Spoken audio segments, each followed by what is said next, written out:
जय जय महावीर महाधीर धौरेय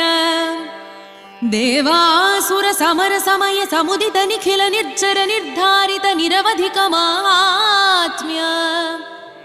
दशवदन दमित दैवत परिषद अभ्यर्थित दाशरथि भाव दिनकर कुल कमल दिवाकर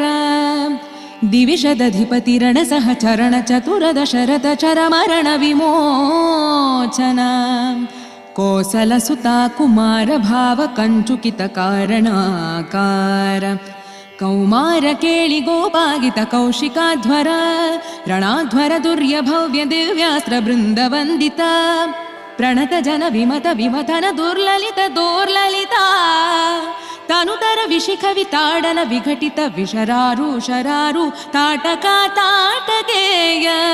जड किरण शकलधर जटिल नटपति मकुट तट नटन पटु विबुध सरिदधि बहुಳ मधुगलन ललित पद नलिन रज उपमृदित निज व्रजिन जहदु फलतनु रुचिर परम मुनिवर युवति नुता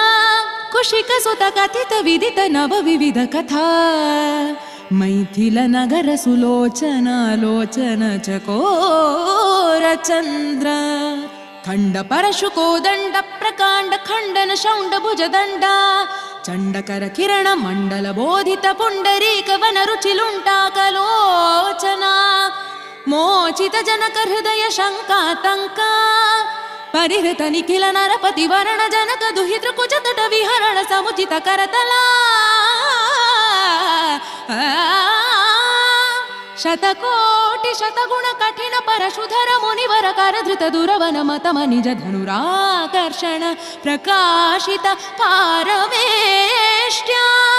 क्रतुहर शिखरि कंतुक विहृत्युन्मुख जगदरुन्तुत जित हरिदन्ति दंत दन्तुर दशवदन दमन कुशल दश शत भुज मुख नृपति कुल रुधिर जर भरित पृथुतर तटाक दर्पित पितृक भृगुपति सुगति विहति कर नत पारुडिषु परिघा